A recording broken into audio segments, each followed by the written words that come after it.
Today we're foraging spruce tips. This is what they look like right here.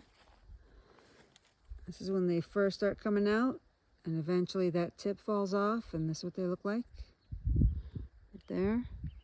And you just pick them, come off pretty easily.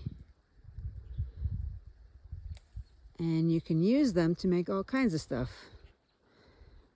What I use them for is to make pesto. And this year I'm going to try making some mead with them. But people also pickle them, and they're used to make spruce tip tea, and you can also make jelly with them.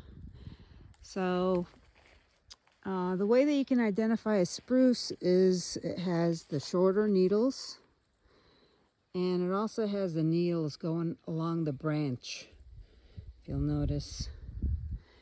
And there's quite a few of them around here. You don't want to pick too many spruce tips off of one tree, since it is the new growth. So I just go around and collect some from all the trees that we have on our property. And yeah, so go out there and pick some spruce tips and let me know what you're going to do with them.